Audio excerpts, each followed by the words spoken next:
Pertanyaan yang pertama, jelaskan pengertian demokrasi secara etimologi.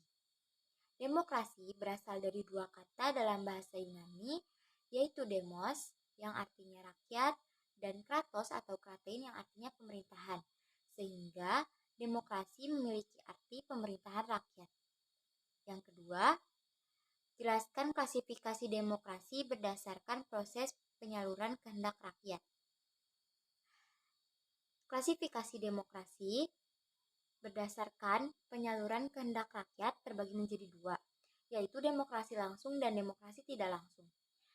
Demokrasi langsung adalah suatu paham demokrasi yang melibatkan setiap warga negaranya dalam permusyawaratan untuk membentuk suatu kebijakan umum negara.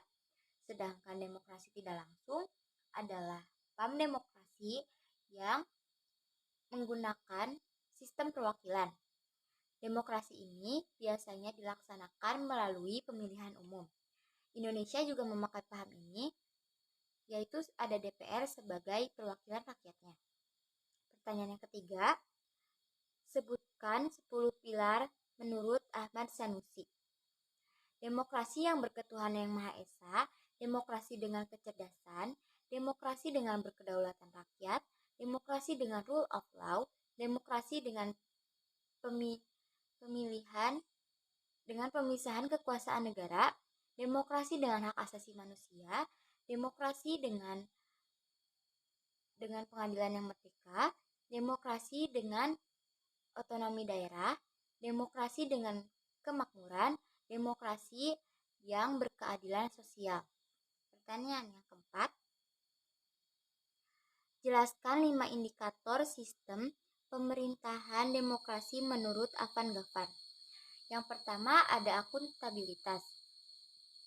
Artinya, setiap pemegang jabatan harus dapat mempertanggungjawabkan kebijaksanaan yang hendak dan akan ditempuhnya.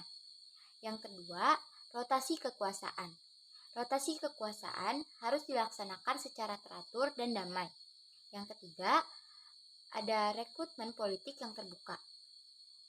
Artinya, setiap warga negara yang memenuhi syarat memiliki hak yang sama untuk mengisi jabatan politik.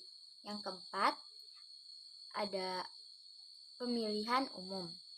Setiap warga negara yang telah dewasa memiliki hak untuk memilih, dipilih, serta dan bebas menggunakan haknya. Yang kelima, ada pemenuhan hak-hak dasar.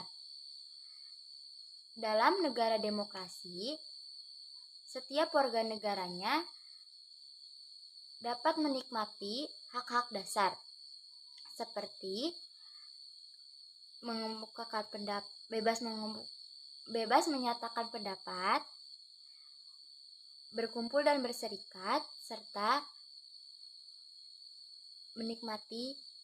dapat menikmati pers yang bebas. Pertanyaan yang kelima, jelaskan arti penting kehidupan yang demokratis. Membuktikan kebebasan kepada masyarakat dalam menyatakan pendapat, serta menjamin pemerintahan yang bersih.